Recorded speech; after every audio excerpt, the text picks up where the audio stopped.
સંજેલી તાલુકામાં આવેલ અમુક વિસ્તારોમાં કેમિકલવાળી બનાવટી નુકસાન કરતા તાળીનું વેચાણના વિરોધમાં પોલીસને મૌખિક રજૂઆત અને લેખિતમાં જાણ કરવામાં આવી છે।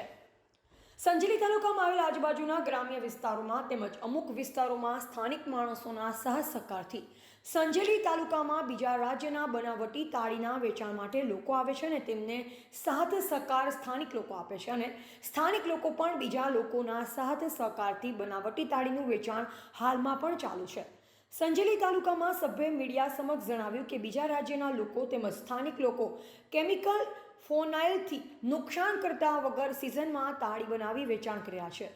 સરસ નામની ગોળીનો વધુ ઉપયોગ કરી રહ્યા છે। આ કેમિકલવાળી તાળી પી 8 માણસો મરી પણ ગયા છે। તો મોટાભાગે આદિવાસી સમાજના યુવાનો કેમિકલવાળી તાળી પી રહ્યા છે અને આ ગેરકાયદેસર તાળીના વેચાણ પર પ્રતિબંધ લાવવા લેખિત જણાવેલ સ્થળોએ તપાસ કરી ગેરકાયદેસર રીતે તાળીનું વેચાણ બંધ કરવા લોકમાંગ ઉઠવા પામી છે।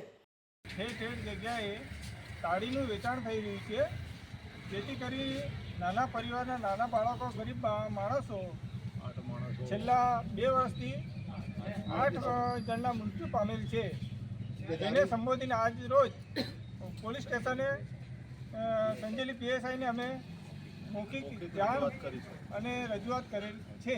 એટલે કાલે આવેદનપત્ર આપવાના છે અને આવતીકાલે મામલતદારશ્રીને આવેદનપત્ર આપવાના છે। રિપોર્ટર વિજય ચરપોટ, સંજેલી।